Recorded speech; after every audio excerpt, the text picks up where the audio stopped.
복음 13장 1절부터 23절까지 말씀 중심에서 씨 뿌리는 자의 비유, 씨 뿌리는 자의 비유라는 제목으로 하나님의 말씀 증거하겠습니다. 우리 예수님께서 이제 마태복음 13장에서부터는 이때까지 이제 하나님의 나라를 전파하시고 또 여러 가지 하나님의 깊은 더 하나님의 뜻에 부합한 더 본질적인 그런 율법의 말씀들을 풀어서 가르치시는 일들을 하셨습니다. 그러니까 천국 복음을 전파하고 가르치시는 일, 그리고 그 일들이 잘 진행되게 하시기 위해서 보이는 육체에 여러 가지 어려움을 가진 자들, 약한 자들, 병든 자들, 귀신 들린 자들, 그런 이들을 고쳐주시는 사역, 이 세 가지가 우리 예수님의 중요한 사역이었죠. 전파하시고 가르치시고 고치시는 일, 요 세 가지 일들을 하시면서 이때까지는 그렇게 특별한 비유로 막 말씀하신 것은 아닌데요, 이제부터는 그리하시겠다는 것을 말씀합니다. 마치 앞으로는 비유가 아니면 아예 말씀을 안 하신 것처럼 그렇게 말씀을 하시기도 했어요. 아주 강조하신 건데요, 우리 이단자들은 하나님 말씀을 비유, 풀이하면서 일반적인 말을 하면 안 된다, 비유 아닌 것은 말씀하지 않으셨다 그랬기 때문에 다 비유로 말해야 된다, 그래서 성경 전체를 비유로 가르쳐야 된다.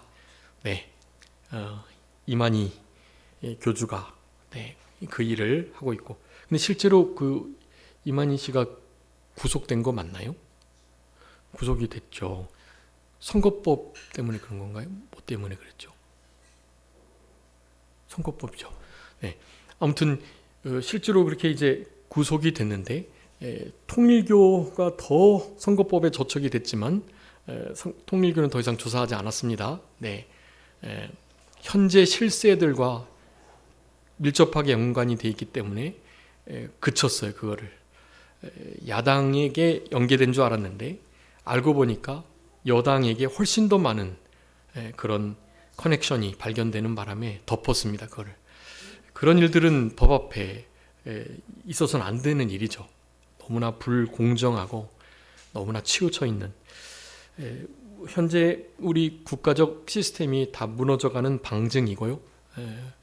그래도 다른 건 몰라도 선거관리위원회나 법원만큼은 양심을 쓰고 어떤 정치적 외압을 받지 않고 정말 중립적인 길을 가야 하는데, 그것이 온전하게 무너진 상태가 되었기 때문에 지금 현재 우리나라의 이런 모습을 우리가 지금 보고 있게 되는 것입니다. 우리가 기도하지 않았기 때문이고, 우리가 양심을 쓰지 않았기 때문이고, 우리가 그 부분에 대해서 몰랐었고 모른 척하고 있었기 때문에 이런 일이 일어나는 것이다 라는 것들을 생각할 때, 우리 예수님도 사실 이 비유로 이제 이 말씀을 하시는 것이 다른 게 아니라 마치 일부러 구원받지 못하도록, 회개에 이르지 못하도록 내가 비유로 말씀한다, 그리고 실제로 귀를 닫고 눈을 가리우시고 또 말하는 것을 제대로 깨닫지 못하게 하시는 일을 하나님이 마치 하시는 것처럼 그렇게 말씀하셨지만, 성경에 그 모순되는 것 같은,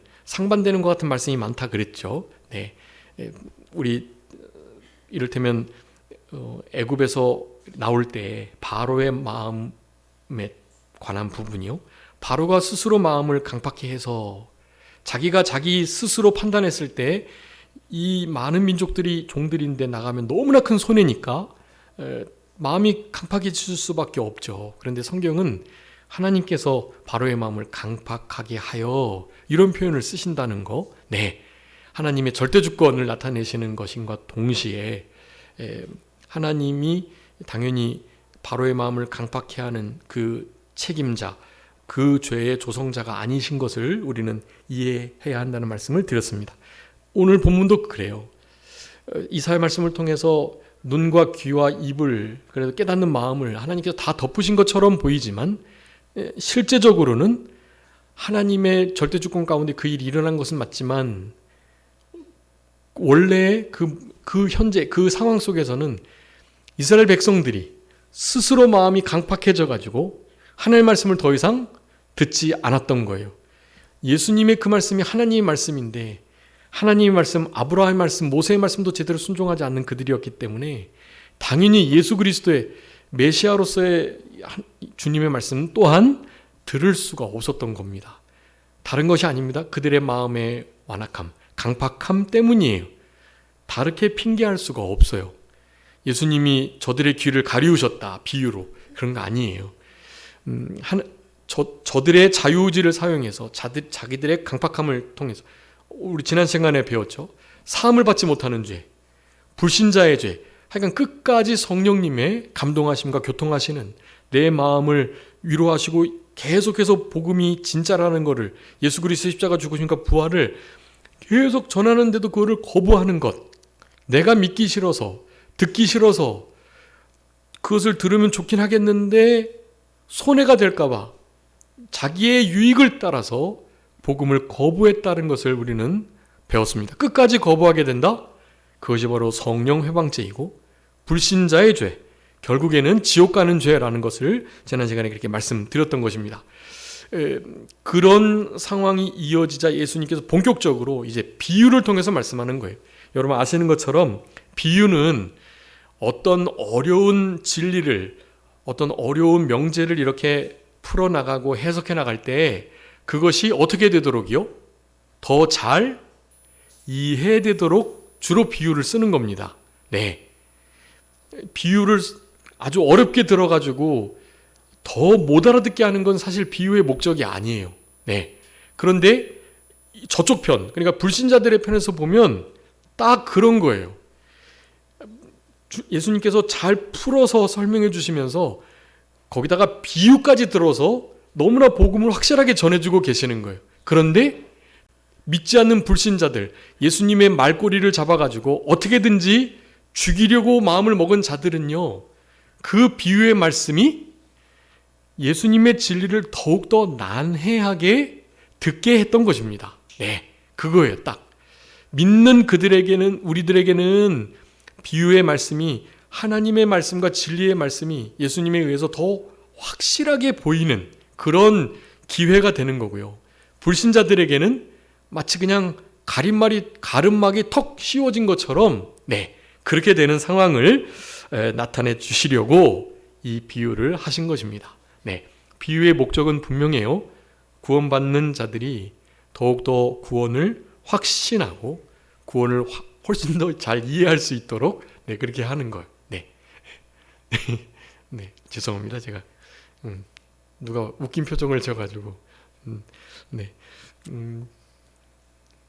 그래서 이렇게 비유의 말씀은 너무나 명확한 목적이 있어요. 네, 그 목적을 우리는 잘 이해해야 합니다. 그리고 우리에게는 이 비유가 너무나 천국 복음, 하나님께 대한 예수 그리스도의 사역에 대한 그리고 우리가 이해하면서 하나님의 진리의 말씀을 더욱더 나의 것으로 삼기 위한 너무나 아주 요긴한 도구가 되는 거니까요. 여러분 이 비유는 당연히 어려워할 것이 아닙니다. 네, 믿지 않는 자들에게만 이 비유는 사실 더욱더 그렇게 어렵게 진리를 가리우는 역할을 하게 되는 것이다 라고 할 수가 있겠습니다. 오늘 나눠드린 공과 있죠. 공과 이렇게 보시면서 그렇게 말씀을 들으시면 좋겠고요. 공과에 그 대소지가 이렇게 나와 있죠. 네, 요 단락 대소지는 참 이렇게 우리 공과위원회에서 아주 잘 이렇게 나눈 것 같습니다. 우리 첫 번째 1번은요, 씨 뿌리는 비유에 대해서 18절부터는 이제 해석하신 거고요. 1절부터 9절까지입니다. 예수님의 가르치신 일들을 이제 집에서 계시다. 집에도 사람들이 몰려왔는데요. 이제 너무 많이 운집해서 집 안에 더 이상 유할 수 없을 때는 항상 바깥으로 나가셔가지고 그렇게 말씀을 전하셨습니다. 그 말씀을 전하는 태도 중에 하나가 예수님은 어떻게 가르치셨죠? 앉아서 가르치시고 또 듣는 사람들은요, 네, 서서 듣고 보통 서서 들으면 훨씬 더 공간이 좁죠. 이렇게 앉으면 공간을 많이 차지하게 되고요. 서서 이렇게 쫙 들으면 소리도 잘 들리고 네, 그렇게 더 좁은 공간에 많은 사람이 들어갈 수 있기 때문이기도 합니다. 그런데 보통 예수님은 하나님이시기 때문에 하나님께서 말씀을 전하실 때에는 하나님의 말씀 앞에 청중들은 서는 것, 그것이 더 맞다, 원리에 맞다라는 거, 그것을 우리가 보게 됩니다. 우리 보통 예배 드릴 때 이 송영을 하고, 그러니까 임례, 하나님 앞에 먼저 예배로 나아가는 일, 그리고 마지막 하나님께 영광을 돌리며 예배를 폐하는 일, 요 앞과 맨 뒤에는요 보통은 일어서게 됩니다. 일어서서 말씀을 낭독하거나 일어서서 말씀을 받거나, 그리고 마지막 일어서서 우리가 마지막 송영 찬송을 드리고 축도를 받거나 뭐 이런 경우가 있죠. 그것이 조금 더 하나님 앞에 형식을 잘 갖춘, 하나님께 대한 합당한 어떤 예를 갖춘 그런 모습이 아닐까 하는 생각이 좀 듭니다. 그게 맞는 것 같고요. 전에 이렇게 교회 생활할 때는 어르신들이 많아가지고 앉고 일어서는 거 다 힘드시다. 그래서 앉고 일어서는 거를 이렇게 없애기도 하고 그랬는데요. 도리어 이렇게 장시간 앉아 계시면 무릎이 굳으시니까 예배 전에 좀 일어서서 말씀 받으시고, 또 예배 끝나기 전에 또 다시 이렇게 일어서 가지고 말씀을 기도를 받으시고, 그럼 훨씬 더 좀 무릎이 부드러워지시지 않을까 그런 생각이 들기도 합니다. 어쨌든 이거는 태도의 문제인데요. 이 태도의 문제가 겉으로 보이는 것만이 아닌 어떤 것이요? 마음에 관한 것임을, 우리가 앉고 일어서는 거 모습 중요한 것이 아니라 우리의 마음이 하나님 앞에 벌벌 떠는 마음으로 말씀을 대하고, 또 너무나 아깝고 막 그냥 아쉬운 마음을 가지고 또 기도를 받는 이런 태도가 우리들에게 좀 필요하다고 할 수 있겠고, 예배를 드리는 우리들의 마음의 태도가 우리의 겉모습으로 나타나게 된다. 그러니까 하나님 앞에 최상의, 최고의, 최대의 그런 예배를 드리시는 우리 성도님들이 다 되셔야겠습니다. 두 번째는 3절부터 8절인데요. 여기 씨 뿌리는 비유, 그 씨를 뿌리는데 네 가지의 밭에 뿌려지는 것에 대해서 그렇게 말씀을 했습니다. 당연히 그 밭은 우리 인생들의 마음을, 인생들의 그 종류를 의미한다고 하겠고요. 길가, 돌밭, 누가복음에는 그 돌밭을 바위라고 표현하고 있어요. 바위 위에 이제 이렇게 흙들이 아주 얇게 덮여져 있는 그런 곳에 떨어져 가지고 뭐 거기는 뿌리가 내리기가 어렵죠. 그래서 딱딱한 길가보단 낫지만 흙이 좀 덮여 있는 바위, 돌밭 같은 데에도 역시 결실하지 못하는 거, 가시떨기, 그리고 좋은 땅, 우리가 옥토라고 말하죠. 거기에 떨어진 상황에 대해서 우리 예수님께서 예를 들으셨고, 갑자기 예를 들으시는 게 아닙니다. 이 씨는 하나님의 말씀인데요. 말씀이 떨어진 곳에 결실케 되는 역사가 나타나면, 물론 이제 나머지 세 개, 길, 돌짝, 가시떨기, 여기는 결실하지 못했어요. 그러니까 실패나 다름없죠. 그렇지만 씨를 4번 뿌리면 적어도 4번 중에 하나는 성공한다라는 것이 중요합니다. 그러니까 씨를 뿌려야 하는 거예요. 3번 동안이나 결실 못하니 이거 뿌려도 소용없는 거 아니야? 네, 아닙니다. 3번 뿌리고 4번째 뿌릴 때 반드시 결실하게 되는 거예요. 적어도 4분의 1의 열매 거둘 모든 그 경우 수를 우리 예수님께서 말씀해 놓으신 거예요. 딱 4분의 1이라고는 할 수는 없겠지만, 보통은 이제 구원받는 것이 한 10분의 1 정도라고 흔히들 얘기합니다. 우리 교회 성도들 중에 진짜 구원받은 이가 몇 명이나 될까? 우리 씨 뿌리는 비유에 의하면 4분의 1 정도가 구원받을 거다라고 예측해 볼 수 있지만, 현재는 4분의 1은 좀 어려울 것 같고요. 10분의 1 정도, 10분의 1 정도가 구원을 받을 수 있지 않을까 하는 생각을 해보고, 그거는 이제 이 타락하고 폐역한 이 세대를 보면서 짐작하는 수치인 거니까요. 그거는 확실하지 않고요. 하나님 말씀의 원리대로 한다면 4분의 1이 맞겠죠. 씨 뿌리면 4가지 밭 종류 가운데 떨어져 가지고 그 중에 하나는 4분의 1은 열매를 맺으니 우리가 씨 뿌리는 일을 잘 감당해야 한다라는 사실, 그리고 우리도 말씀을 받는 입장에서는 이 3가지 마음밭이 되어서는 결코 안 되겠고 좋은 마음밭이 되어야 되겠다는 결심을 하는 계기가 이런 말씀을 읽을 때 우리에게 서야 할 것이라고 하겠습니다. 세 번째는 9절인데요. 영적 귀가 열려 있어야 된다. 귀 있는 자는 들으라. 뭐 귀 없는 사람이 있나요? 들을 귀, 즉 영적인 귀. 예수 그리스도의 이 비유적 복음의 말씀이 잘 뿌리내릴 수 있는 그런 귀가 있으면 마음의 강팍함을 할례를 행해서 계속 제하여 버리고 말씀을 있는 그대로 부드럽게 듣는 거예요. 그 들려진 말씀이 우리 속에 사실 역사하게 됩니다. 말씀이 역사해야 실제로 열매가 맺히는 거예요. 여러분, 이게 단순한 원리 같은데요, 참 중요한 원리인 것 같습니다. 여러분의 삶 속에 열매가 맺히지 않는 이유를 그렇게 되짚어 돌아보시면서 그렇게 자신을 늘 만들어 가셔야 합니다. 결국엔 내가 인내하지 못했고 착하고 좋은 마음으로 말씀을 제대로 받지 못했고 그 받은 바 말씀을 잘 보관하는 듯 잘 간직하여 지키는 일을 못했고, 그러다 보니 결국에는 인내함으로 끝내는 열매를 보지 못하는, 끝까지 참아야 열매를 맺는데요. 우리 야고보서에도 있는 것처럼 욥의 인내를 배우라고 말씀하잖아요.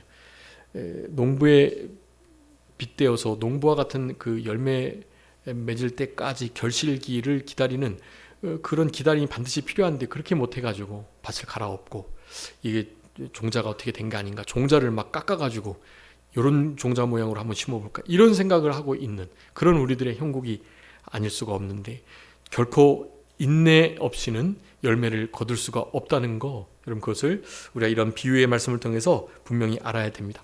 인내가 있어야 된다라고 들을 귀가 있으신 분은 끝까지 참는 거예요. 견디고. 몇 번 말씀드렸지만 끝까지 참지 않은 참음은 뭐라고 말씀드렸죠? 끝까지 참지 않은 견딤과 인내는 벼른 거다. 좋아서 3번까지는 내가 어떻게 한번 해보겠어. 4번은 나도 어쩔 수 없지.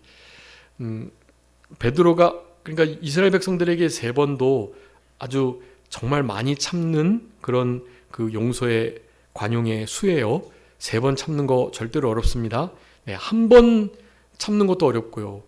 1번이 아니라 반번 이렇게 어떻게 나에게 해코지 하려 그럴 때 그냥 그걸 처리하려고 하는 우리들이니까요. 1번도 제대로 당하지 않으려는 우리들인데요. 3번은 뭐 있을 수 없는 일입니다. 그런데 베드로가 묻죠. 7번이면 되겠습니까? 하고 7번. 그랬더니 예수님이 뭐라 그러셨다 그랬죠? 70번씩 7번이라도 그렇게 그럴지라도 용서해 주라는 거예요. 관용을 베풀고 허물을 덮어주고 죄악을 가리워주고.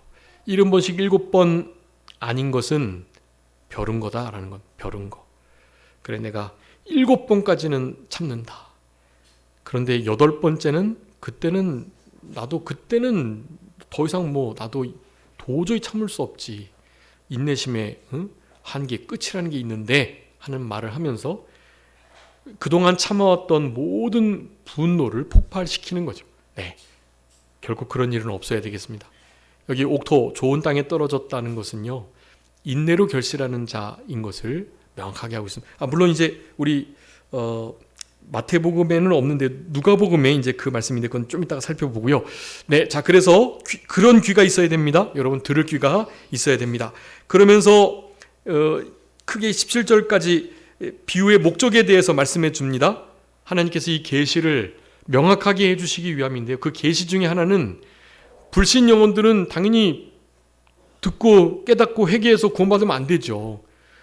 그들의 강팍함을 하나님께서 이용하셔가지고 이 비유라는 이 진리 말씀 선포의 방편을 통해서 저들에게 가림막을 치는 거예요. 그래서 당연히 구원에 이르지 못하게 내버려 두시는 그런 일을 하시겠다고 말씀을 하고 계시는 겁니다. 비유의 목적, 당연히 천국의 비밀을 잘 전파하고 전달하기 위함인 거 여러분 아주 분명하게 기억하셔야 됩니다. 우리 그 찰스 스펄전이라는 목사님도 이렇게 여러 목회 학책의 설교론에 보면 이 비유의 말씀은 이렇게 어두운 방에 창을 내는 일이라는 표현을 쓰고 있어요. 창을 내서 빛이 들어오게 함으로 그 방 안에 있는 모든 것을 밝히 보고 알게 하는, 성경 말씀에 요긴한 진리들이 정말 보석과 같이 숨겨져 있는데요. 밭에 감추인 보화와 같이요. 그 보화를 보게 하는 통로, 그런 것들 중에 하나가 바로 이 비유, 아주 적절한 예를 그렇게 표현하고 있습니다. 당연히 하나님의 천국 이 계시의 말씀, 어린아이와 같은 순수한 자들에게 깨닫게 해주시는 거고요. 세상 지혜를 가지고 이 하나님의 계시의 말씀을 결코 깨달아 알 수가 없는 것이죠. 영적 성장의 법칙을 말씀해주고 계십니다. 12절에 가진 자, 잃는 자, 있는 자는 더 부족해지고 가진 자는 더 부유해지는 영적 빈익빈 부익부 현상이 나타날 수밖에 없음을 그렇게 말씀해주고 계시는 거고, 그 완악함, 마음의 강팍함 이런 것들로 인해서 사실 영적 분별력이 흐려지는 일들로 열매 맺혀지는 일을 제대로 할 수 없는 것을 말하고 있는 것입니다. 회개하지 않는 마음, 그것은 마음의 완악함 때문이다. 완악한 마음 때문에 회개하지 않는 마음의 열매가 그렇게 맺히는 것이다. 복이 있는 귀한 눈에 대해서 마지막 17절까지 말씀하시면서 예수님 때 실제로 아브라함이 오실 예수 그리스도를 보고 기뻐했다고 그랬죠. 이미. 그랬더니 네가 50도 못 돼가지고 아브라함을 봤느냐 이렇게 이제 질문했죠. 예수님은 30밖에 안 됐는데 예수님은 50으로 보고서 질문을 합니다. 그렇지만 지금 예수님을 보는 이 눈, 이 귀가 정말 복되다. 그런데 우리 예수님께서 요한복음에서 말씀하셨죠. 보지 못하고 믿는 것이 복되다. 본고로 믿느냐? 보지 못하고 믿는 자가 복되다. 예수님이 그러셨어요. 우리 예수님을 보지 못했지만 말할 수 없는 즐거움 가운데 예수님을 사랑하는도다. 우리 예수님 보지 못했지만 주님을 사랑하는 현재 우리들이 예수님께서 보시기엔 더 복된 자들이라고 할 수 있겠습니다. 그런 말씀들을 이렇게 설명하시면서 우리 씨 뿌리는 자의 비유를 하고 계시는데요. 여기 몇 가지 말씀을 좀 살펴보도록 하겠습니다. 먼저요, 그 4절에 보면 새들이 와서 먹었다고 그랬죠. 새들. 여기에서의 새들은 누굴까요? 새들. 네? 새들은 우리 마태복음의 해석에 의하면 뭐죠?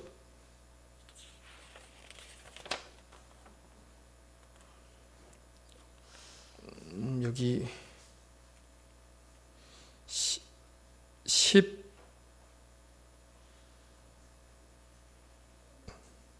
몇 절이죠?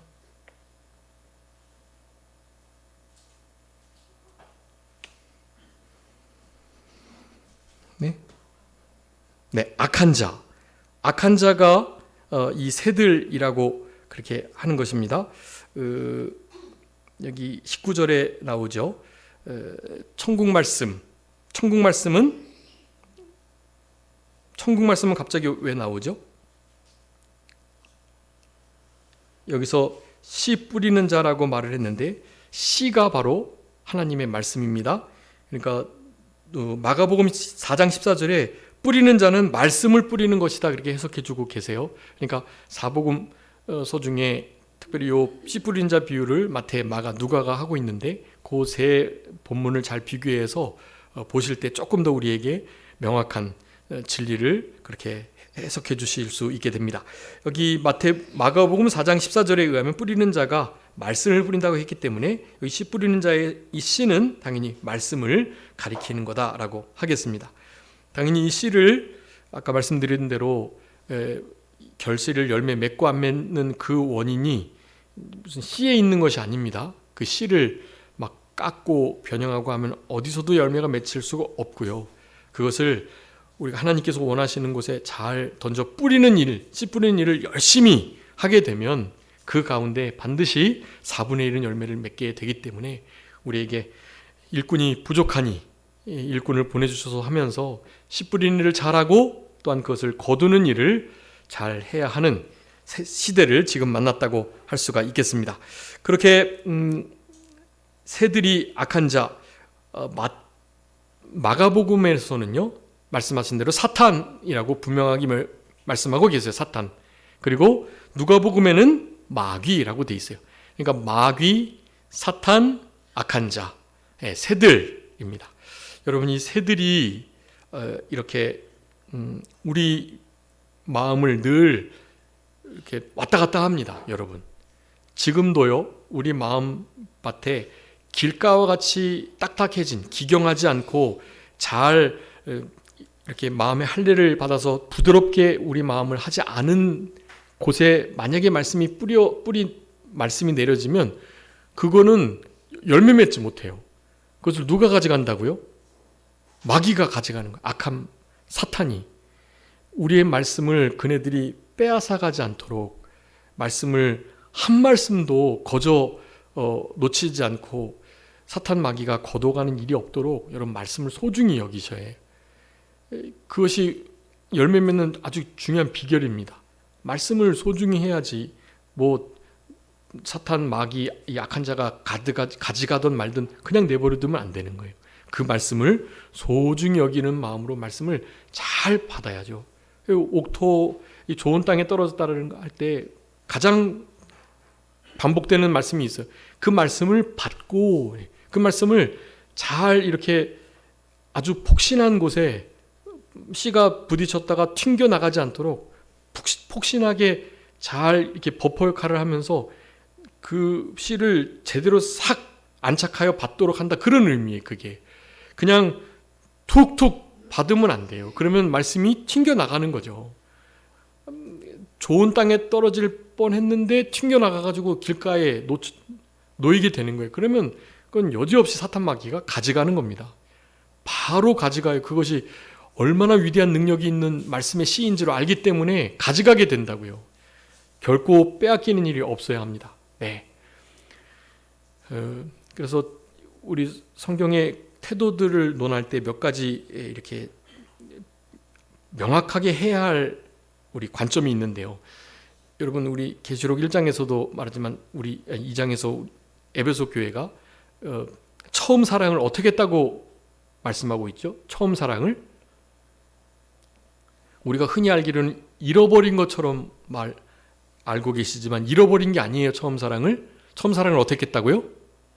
버렸다. 처음 사랑을 버렸느니라. 네, 여러분, 잃어버린 것과 버린 것은 너무 다른 거죠. 여러분, 결코 버리시면 안 돼요. 네, 잠깐 이렇게 실수해가지고 잃어버릴 수는 있죠. 근데 그걸 버리시면 안 되는 거예요. 네. 그리고 자기가 버리지만 않는다면 잃어버리거나 진짜 잘못해가지고 빼앗길 수는 있어요. 또 네. 내가 힘써 대항하고 싸워봤는데 방어를 못한 거죠. 내 힘이 부족했고 내가 나름 힘을 썼는데 그냥 나보다 훨씬 더 힘이 센 사탄 마귀가 덤벼가지고는요, 더 성령님을 의지하고 내 전심 전력, 나의 적은 능력을 다 기울여야 하는데 못해가지고 전투 경험도 부족하고 그래서 져가지고 빼앗길 수는 있어요. 그리고 실수로 잠깐 자칫해가지고 잃어버릴 수도 있고요. 그런데 버리시면 안 된다니까요. 그래서 에베소 교회가 책망을 받은 겁니다. 빼앗겨서가 아니라, 잃어버려서가 아니라 그것을 버렸기 때문에 책망을 받은 거예요. 하나님 말씀도 마찬가지입니다. 하나님 말씀을 결코 사탄 마귀가 가져가도록 그냥 내버려 두시면 안 돼요. 말씀을 내가 생활에 여러 가지 힘든 일들로, 이제 돌짝 가시밭이 나오는데 힘든 일들로 정말 근근히 겨우겨우 간직했는데 어쩔 수 없이 빼앗길 수 있어요. 네. 그리고 결국에는 또 내가 어디다 말씀을 뿌렸는지 그 위치를 잃어버릴 수도 있고 말이죠. 그런데 그것을 결코 버려서는 안 돼요. 네. 그것을 우리들에게 말씀해주고 계시는 겁니다. 여러분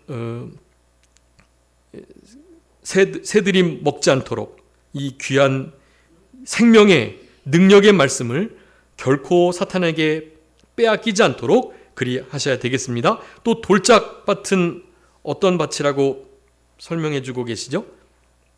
20절에 보니까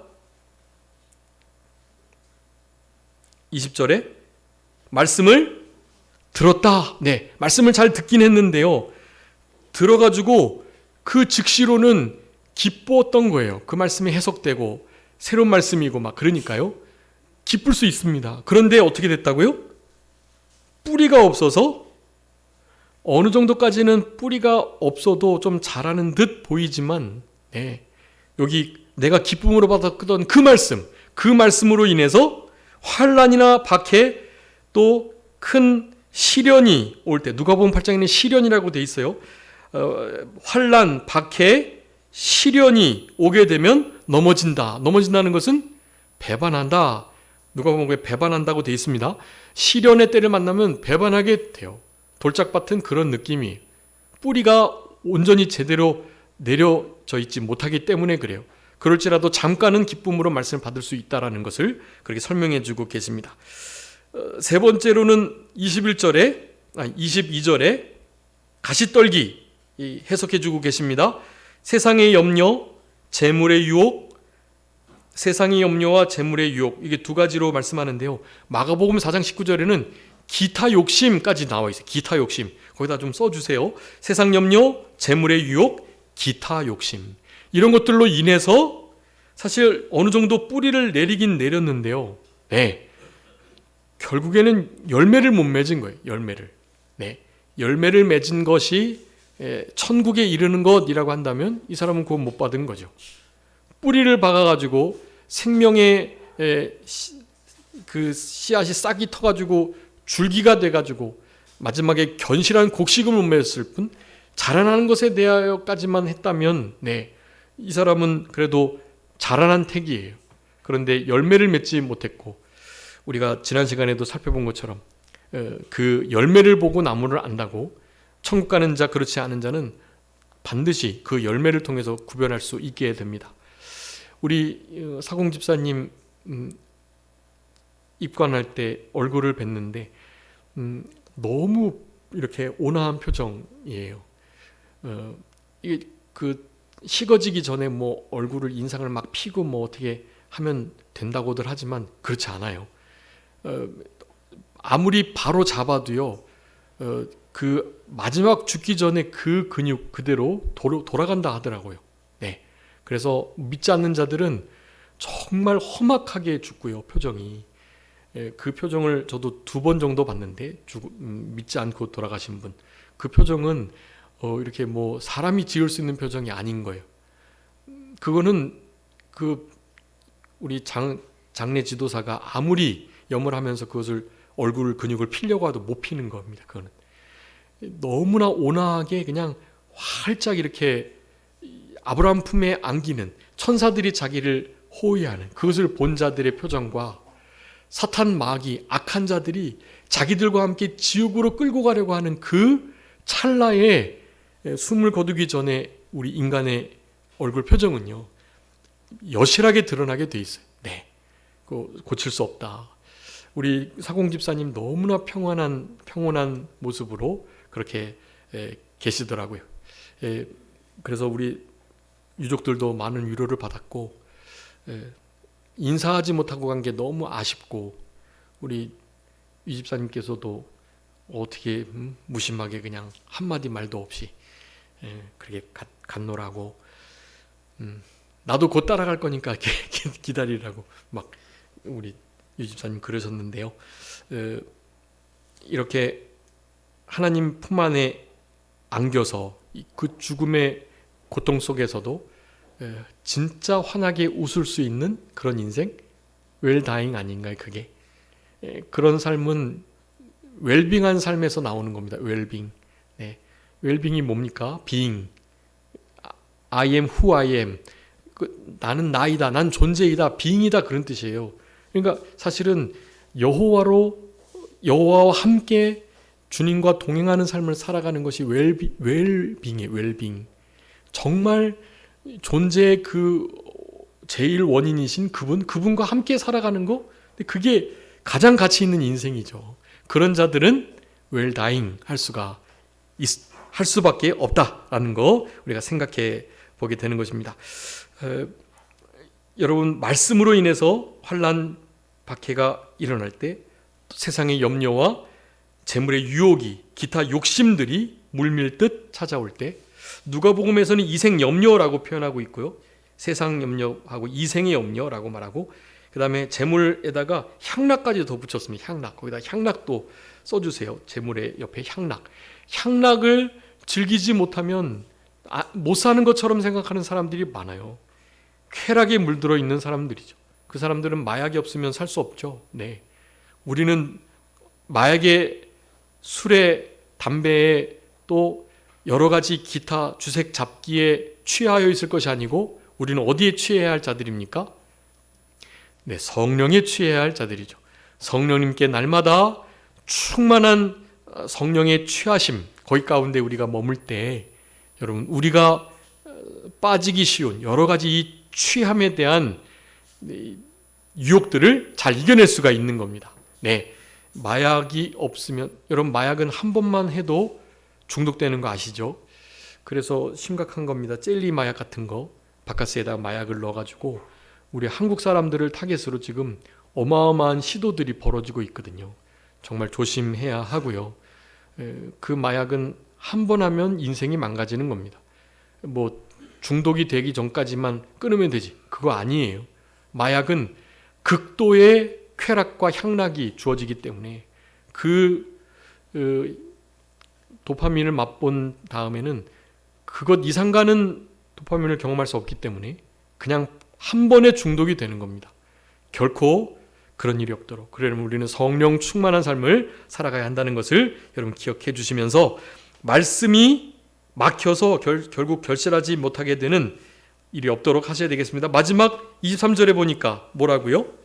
좋은 땅에 뿌려진 것은 말씀을 듣고 깨닫는 자다. 여기 깨닫는 단어가 여기 마태복음에만 들어있는 거예요.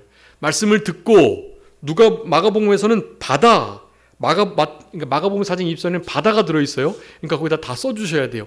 거기 말씀을 듣고 띄우고 거기다가 바다를 먼저 써주시고, 그리고 깨닫는 자니, 네. 그리고 깨닫긴 깨달아야 되는데 어떻게 말씀을 듣는지에 대해서 누가복음 이건 중요한 말씀이니까 한번 읽어봐 주세요. 누가복음 8장 15절 많이 읽어봤는데요. 누가복음 8장 15절입니다.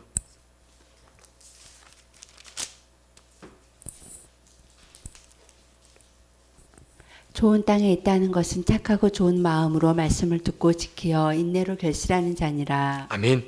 네, 여기에는 마태복음과 누가복음에 없는 중요한 단어 두 가지가, 세 가지가 들어져 있다라는 겁니다. 여러분 이것을 기억해 주셔야 돼요. 그러니까 결국엔 이렇게 써주시면 돼요. 좋은 땅에 있다는 것은 착하고 좋은 마음으로, 그 다음에 말씀을 듣고 바다. 네. 자, 이 듣고 바다, 이 바다를 잘 또 써주셔야 돼요. 바다는 아까 어디 있다 그랬죠? 마가복음 4장 20절. 그러니까 착하고 좋은 마음으로 말씀을 잘 듣고, 들은 것을 그냥 들은 것으로 끝이는 게 아니라 잘 귀담다, 귀 담아 듣는다. 그 말씀을 잘 소중한 곳에 간직할 수 있도록 잘 받는 거예요. 듣는 것보다 한 단계 더 나아가는 거예요. 그 말씀을 잘 소중하게 여기고 간직하여 잘 받은 다음에 어떻게 한다고요? 깨달아야 된다라는 거예요. 깨달아야. 이것이 진짜 생명의 말씀이구나. 이 말씀 내가 지켜야 되겠구나. 여태까지 이렇게 못 살아갔는데 이제 진짜 성경 읽고 기도해야 되겠구나. 전도하고 찬양하는 생활을 놓치지 않아야 되겠구나. 나의 아차 하는 깨달음이 있으셔야 돼요. 네. 말씀을 그렇게 들으면 이 깨달음이 오게 돼 있어요. 그런 다음에는 어떻게 한다고요? 결실하기 전에 뭐 해야 된다 그랬죠?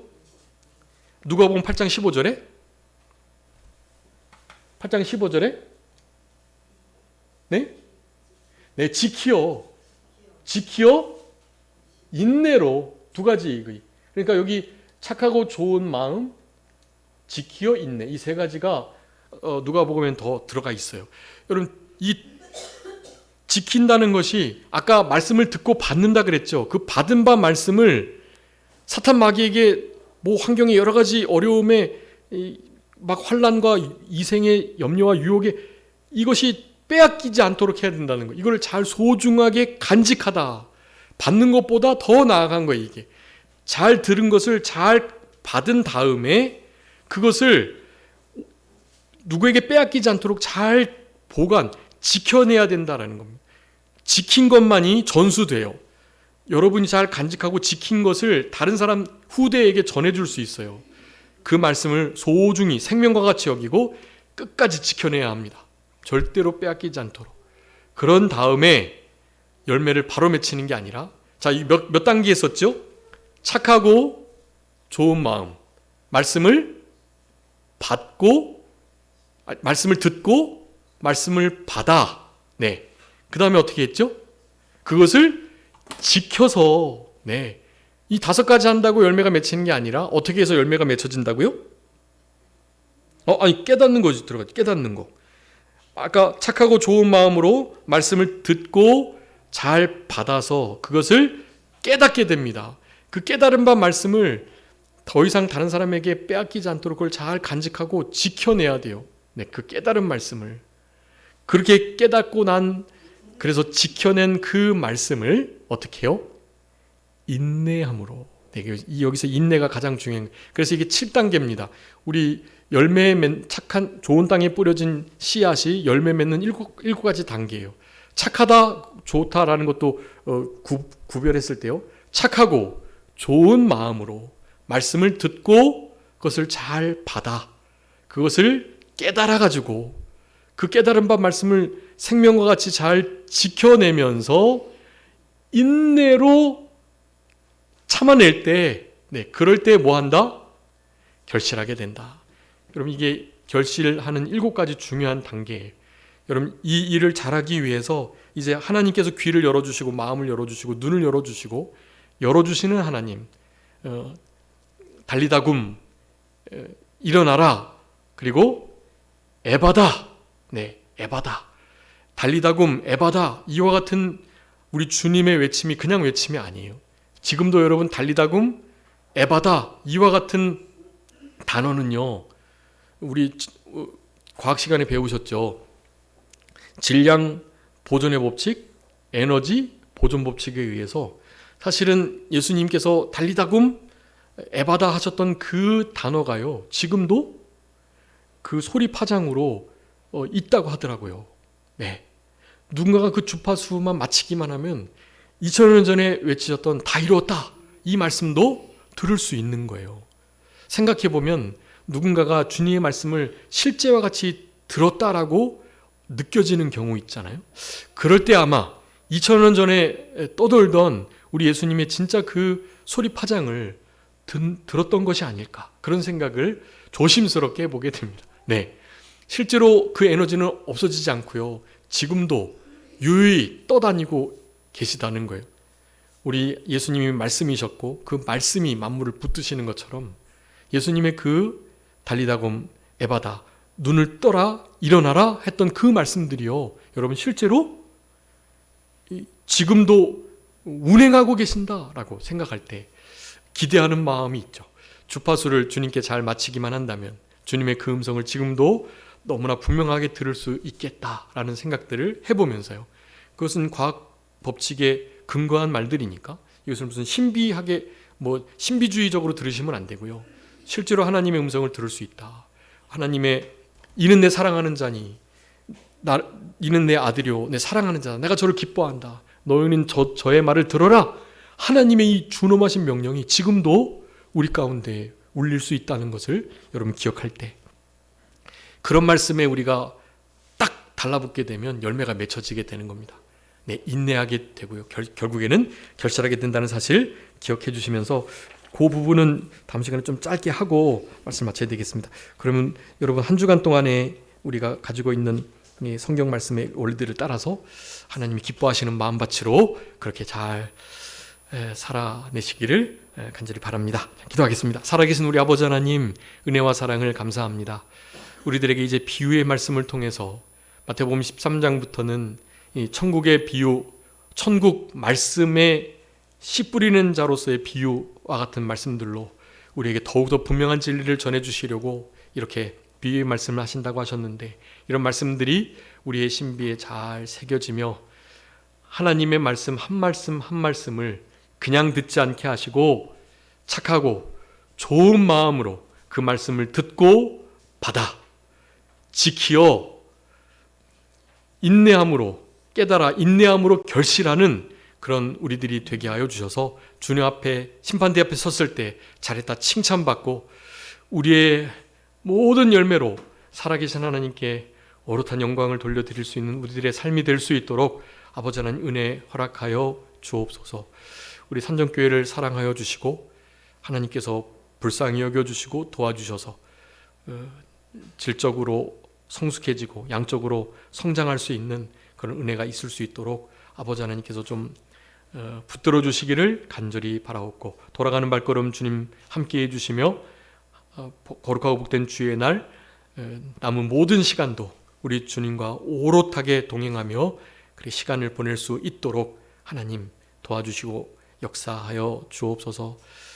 모든 사정을 아시는 하나님께 그 모든 것들을 의탁드리옵고 살아계신 예수 그리스도의 이름으로 기도 올리옵나이다. 아멘.